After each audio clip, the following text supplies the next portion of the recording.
Chapter 9. Steele took a deep breath. He was nervous, and his gut was filled with butterflies. It had been half a week since he'd spoken with Jimmy, and yet to follow the man's demands and infiltrate Clara's organisation. Just this morning, he had received a stern message from Jimmy on his phone, threatening him in no uncertain terms.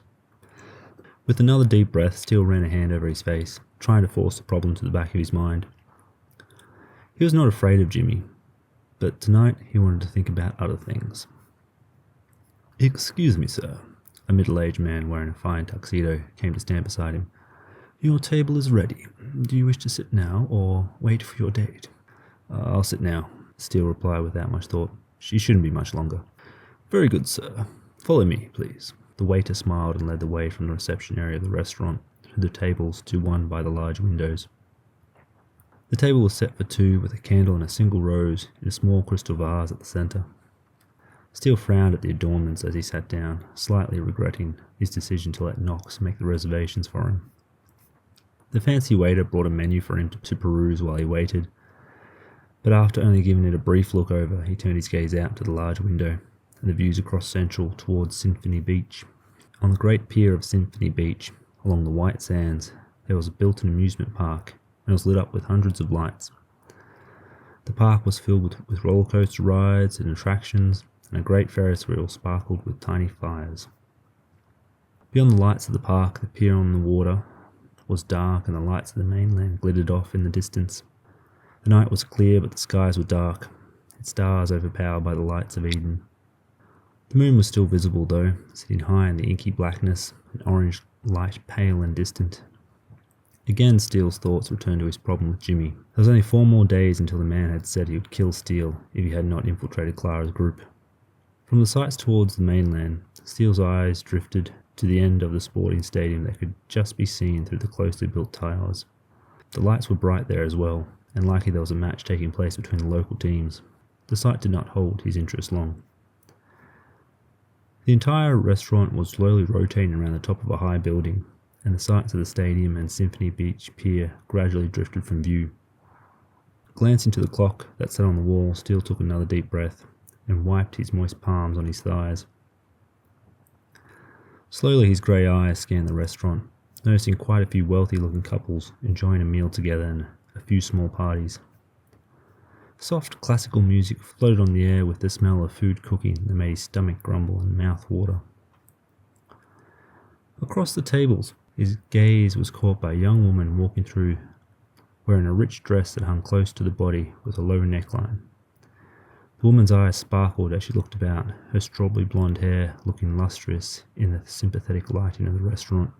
In her ears and around her neck sparkled diamond jewellery, and her high-heel shoes made her legs look long and slender. His eyes locked with the young woman, and she started to walk towards him. It was then he realised it was Farron walking through the tables towards him. "Good evening," Farron said with a slight smile as she came to the table. Yes it is," Steele blurted, finding his voice as he jumped to his feet to try and seem courteous. "Something wrong?" Farron asked as she sat down, eyeing him curiously. "No," he replied, sitting as well. "You just look different, that's all." "Different in a good way, I hope." "Of course." "You look different as well, Steele," Farron remarked, her eyes going to his attire. "I never thought I'd see you in a tuxedo." "It belongs to Knox," Steele replied, glancing down to his clothes. "It is a little bit small, actually." "I'm guessing it's thanks to Knox as well that we're dining in this restaurant," Farron said, looking about the high-class dining room to the views across the city. "Were you expecting a meal at Auntie Poe's?" Steele asked, his tone light. "Followed by a walk through the night markets?" "Not exactly," Farron laughed slightly. "I don't know what I was expecting, actually. Maybe a walk along Symphony Beach Pier? That perhaps seems more like you. I wasn't expecting you to ask me to dinner, though." "Really?" Steele wondered, glancing to the view towards the Ferris wheel that's slipping behind the buildings as the restaurant continued to rotate towards the north. "I was actually planning on taking you to Symphony Beach, but Knox insisted that we have dinner first. He made the reservations and everything." "I hope this place isn't as expensive as it looks, though," Farron remarked, looking over the menu. "Don't worry about that," Steele said, drawing her gaze. "Knox knows the wife of the owner, so apparently we're dining for free." Really? Farron replied with some surprise. Well, I guess there's some perks in being a gigolo. Don't, Steele said abruptly, his tone harsh, catching Farron by surprise. Don't speak about Knox like that. Farron was taken aback by his sudden hostility, and even he was a bit surprised at his words and the feelings that had suddenly burst from within. But Farron's expression softened quickly, and she almost looked rueful. Sorry, Farron said, looking away. I shouldn't have said that. We've all had to make decisions and deal with situations that have been thrust upon us. In all honesty, I think Knox has done well. Is he happy, though? Seems to be. Steele shrugged, his tone returning to normal. But it's hard to tell with Knox. You two were always close, though, Farron remarked. Like brothers, even. Has that changed? It has been 10 years, Steele said simply. Of course things have changed. Our friendship is still strong, though, and the gap between us seems to be closing. But what about the gap that has formed between you and I? It's been a long time, Farron said with a slight shrug. People don't change that much, though. If I wasn't interested in getting to know you again, I would never have given you my number. Steele felt a smile come to his face, one that was reflected on Farron's lips, and his attention was drawn to the waiter who came to their table. Are we ready to order? The waiter asked with a fake smile. Yes, Farron said, taking the offered menu from the waiter. Do we want to get an entree, Steele? Sure, he replied, looking over the menu in his hands. This was actually the first time he'd ever dined at a restaurant as posh as this, and instantly he was baffled by the excessive descriptions of all the meals. Everything, right down to the sauces and sides, had at least 3 sentences listing the ingredients and how they tasted together. But most of the time the descriptions of the taste had no real relation to the food, and all sounded like they were describing feelings and emotions instead of food. How about the caviar and cheese platter to start? Steele suggested hesitantly, and Farron agreed, appearing as uncertain as he was. A fine choice, sir, the waiter said, as if in congratulations. And for the main dish? I'll have the braised steak and white leek, Farron replied. And for dessert, the brown sugar slice. But of course, said the waiter, selecting the order on his electronic tablet. How do you like your steak, madam? Rare. And what about you, sir? The waiter turned to Steele. The lobster, Steele said thoughtfully. Will you be having dessert? No, thanks. What would you like to drink this evening? Asked the waiter curiously. Drinks? Steele echoed softly, turning the list of beverages, and a flicker of frown came to his face as he looked over the variety. This one, Don Perignon Gold Diamond?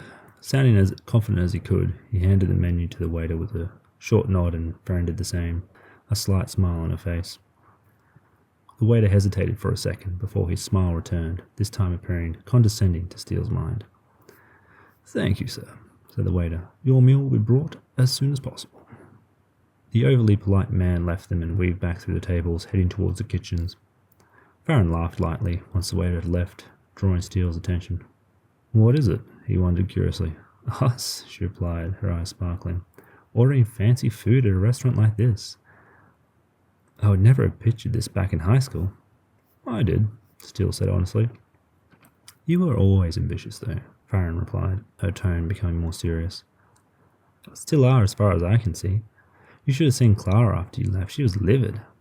Farron laughed at that, bringing a smile to Steele's face. You should be careful, though. Trying to play 2 associates of East Point so soon after you got back is a dangerous move. I suppose so, Steele agreed, unconsciously going to the wound on his arm. Farron went quiet then, her bright eyes regarding him curiously, and silence drifted between them. The waiter returned, bringing their entree and champagne. The man said few words, pouring their drinks for them and reassuring that their meals were on their way. Why did you come back to Eden? Steele asked curiously after taking a sip of his drink. Farron did not reply straight away, taking her time and sipping her drink as she leaned back in her seat and looked out the window. As he waited for her to reply, Steele helped himself to the plate of caviar and cheese on the table between them, baffled by the amount of effort the chef had put into displaying the food, like it was some kind of artwork and not actually a meal to be eaten. I guess I still consider this home, she replied, not looking at him still. What about your sister? He wondered. Did she plan to return too? No, Farron replied rather quickly. She's still on the mainland. and we'll stay there. You're searching for the ones responsible for your parents' murder? Steele asked, though it sounded more like a statement. No, Farron said tersely, her eyes snapping back to his. I already know who's responsible. Who's that? He asked, wondering how much he could squeeze out of Farron. Don't worry yourself about it, Farron said, letting down a deep breath and sitting upright again before tasting the entrees as well. And what about you, Reinhardt? Why did you come back to Eden? Don't call me Reinhardt, he said evenly, slowly looking up from his glass. You still don't like it? Farron asked, her tone in a teasing manner. Well, Steele, why did you come back? I'm not sure, he said honestly. To make loads of money and live in a mansion over in the Golden Hills? Is that it? Farron wondered, her frown coming to her face. That seems a bit shallow for you. The waiter came back to their table then, taking away the finished entree plate without having to be asked. He reassured them once more that their main meals were on the way. It would only be a little longer. A bit shallow for me? Steele echoed Farron's words slowly and shrugged. Maybe there's more to it. Farron narrowed her blue eyes slightly before taking another sip from her glass and did not reply. Things are not going to plan as well as I'd hoped, though, Steele remarked, his eyes going directly to Farron, catching a hint of curiosity in her features. The main meals arrived then, and they both started eating, and the waiter left them with a brief remark, wishing them a good meal. First thing off the ferry, Reeves detains me and pretty much asked me to be his snitch in the company. Steele continued, keeping his tension on his food. Then Jimmy blackmails me into being his lackey. Could have made some good cash with that deal the other week, but you and Clara ruined that one. He did look up from his meal then, noticing the slight expression of unease on Farron's face. I would apologise for that, but I really don't care about Jimmy, Farron said simply, bringing a slight smile to Steele's face. That's quite alright, Steele shrugged. None of that was a big concern, though. My biggest problem is that Jimmy has demanded I infiltrate Clara's group and has threatened to kill me and Knox if I don't do as he says. Farron stopped eating abruptly, her eyes widening slightly in surprise. Infiltrate? She asked, a frown coming to her face. Meaning covertly? That was his idea, yes. Steele nodded casually. But you're telling me this, Farron stated with a frown, knowing full well that I'd likely pass this information on to Clara. Yes, Steele replied, continuing to eat. This lobster is really good. How's your steak? You're a jerk, Farron said angrily, grabbing his attention. You know I'm obliged to tell Clara about this. Do you expect me to keep it between us because of our past friendship? No, not at all. Steele was quick to clarify. I want you to tell Clara. It'll make things easier. So this dinner date was a way to use me? No, Steele frowned, stopping his eating and focusing on Farron. There's no need to get upset. I'm not trying to use you or anything. You're one of the few friends I have in this city. I just wanted to talk with you about it.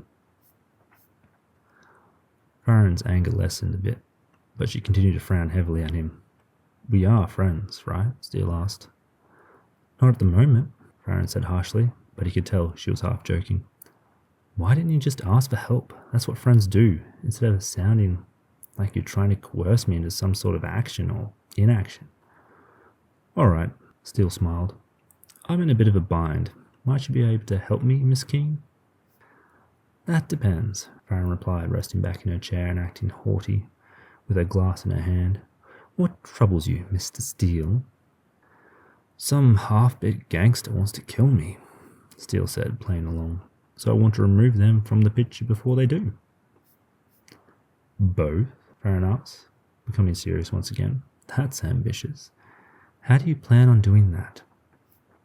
I haven't worked that out yet, Steele replied with a slight laugh, finishing his lobster and wiping his mouth with a napkin. Tell me though, have you got sights on taking Clara's position as associate? Farron's eyes widened slightly and she looked away before absently stabbing at a half-eaten steak. That's not going to work, Steele, Farron said after a few moments. You can't take out 2 associates and expect everything to go smoothly. Who said anything about smooth? He replied simply. Jimmy wants to kill me, so at the moment, all I'm concerned about is making sure he doesn't do that. The best way to keep myself alive is to jump in bed with you and Clara. But unless Jimmy gets the insider information on Clara from me, he'll pose a very real threat, so I need him to be eliminated. As Steele explained his thoughts, his voice lowered so that only Farron could hear, and no one nearby would be wondering who they were sharing a restaurant with. I could go to Benedict, but I understand the man doesn't care much about petty squabbles, Steele continued. So, I need your help setting up Jimmy, and maybe Clara as well, to deal with each other. This is ridiculous. Farron shook her head and rubbed her brow. Can't Knox help you with Jimmy? I've already spoken with him about it, and he could offer no alternative, Steele explained. This is my best course of action, if I wish to stay alive. What about the police? Did you really just ask that? Steele scoffed. You're right, foolish thought, Farron corrected herself before letting out a deep breath. But I don't see how you could push Clara into dealing with Jimmy, and if you were to feed Jimmy false information, he'd soon know the truth. Besides, Clara would not agree to that, she'd just tell you to get out.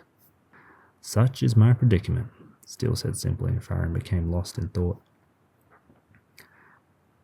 In the breaking conversation, the pleasant music filled the void and Steele turned his gaze out the large windows. The restaurant had rotated back around to the direction it had been facing when he had first arrived, offering views back towards Symphony Beach and the amusement park along the huge pier. May I take your plates? The waiter asked, coming to their table and drawing Steele's attention from the views. He motioned for the man to do so, as did Farron, even though she had not finished her meal. The waiter cleared the table and left, promising that Farron's dessert would soon be arriving. She did not reply as she was lost in contemplation. Before you think about it too much, I do have a plan, Steele said, drawing Farron's attention. The beginnings of a plan, anyway. Which is? She asked, leaning forward across the table. I'll let you know when I've fleshed it out completely, Steele replied honestly. But I think I will definitely need your help. Although, I'll not ask something of you that will put you in danger. Farron nodded slightly, still lost in thought, and her dessert came quicker than expected. They ended up sharing the brown sugar slice, but it was a bit too sweet for Steele's liking. It's still early, Steele remarked as they stood from the table and headed for the exit. Shall we go and take a ride on the Ferris wheel? The question brought a smile to Farron's face, and her eyes lit up. That sounds like a better date, she said as they came to the reception desk and their waiter met them there. Have a pleasant evening, the man smiled. The bill has been taken care of already. Thank you for coming. Please do stop by again. I'll be certain to do so, Steele replied, his sarcasm lost on the waiter. But Farron laughed softly as they walked over to the lifts that would take them to the ground floor.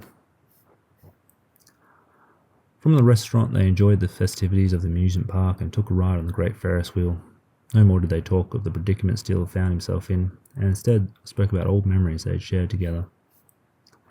That reminds me, Farron said as they walked along the pier, looking at the carnival games on either side. We should play a game of chess. Chess? Steele looked to her in surprise. You still can't be hung up on that. I've improved since we played during maths classes, Farron replied, a sparkle in her eyes. I can't even remember what Mr. Edison was trying to teach us. Something about using maths with a chessboard problem, I think? Something like that. But you claimed you had improved the last time we played as well, Steele said with a smile. I still beat you easily. Easily? Farron frowned and pouted. Well, I'll have you know, I found our math classes easy where you struggled. Struggle? Steele scoffed.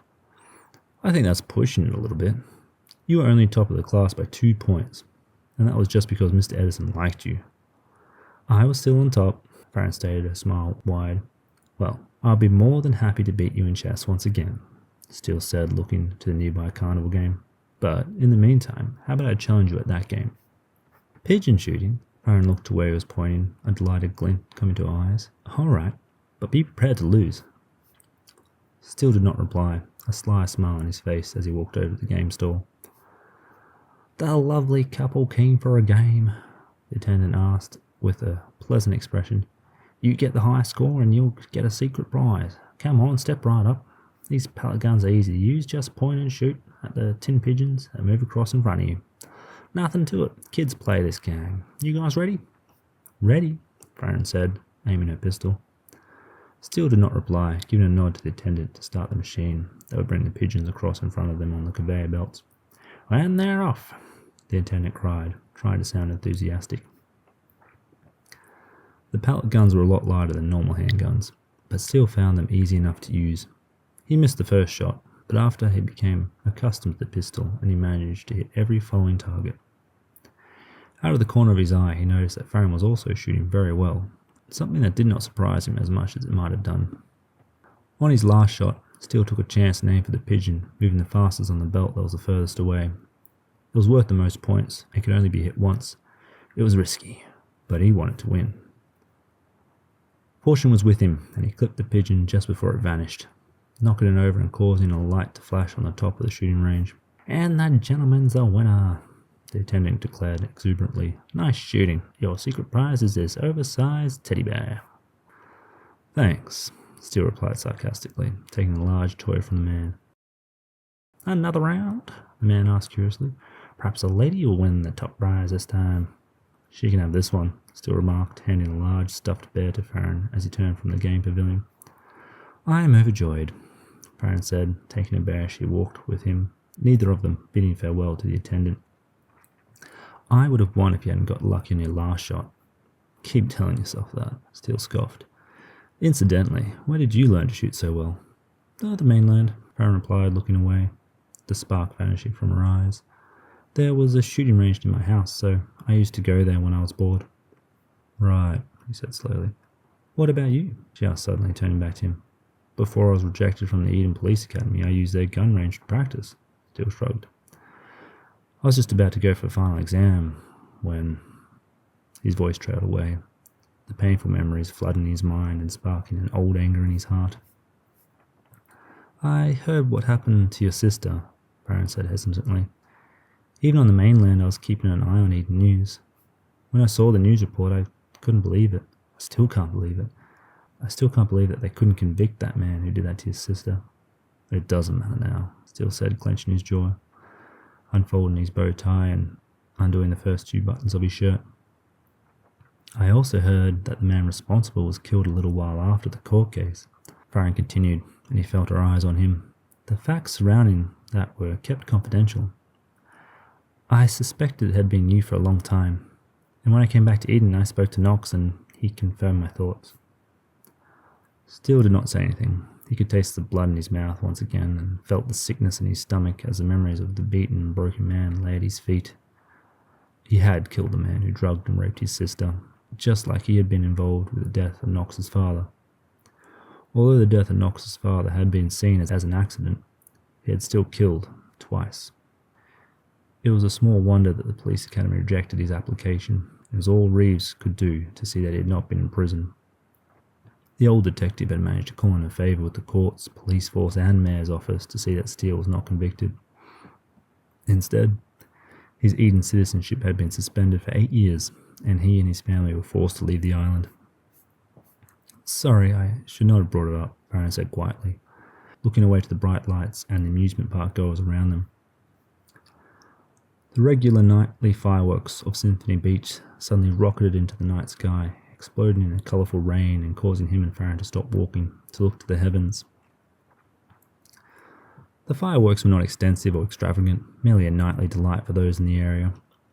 But it was enough to break the tension between he and Farron. When the fireworks ended, they continued walking, the air once again light and pleasant around them.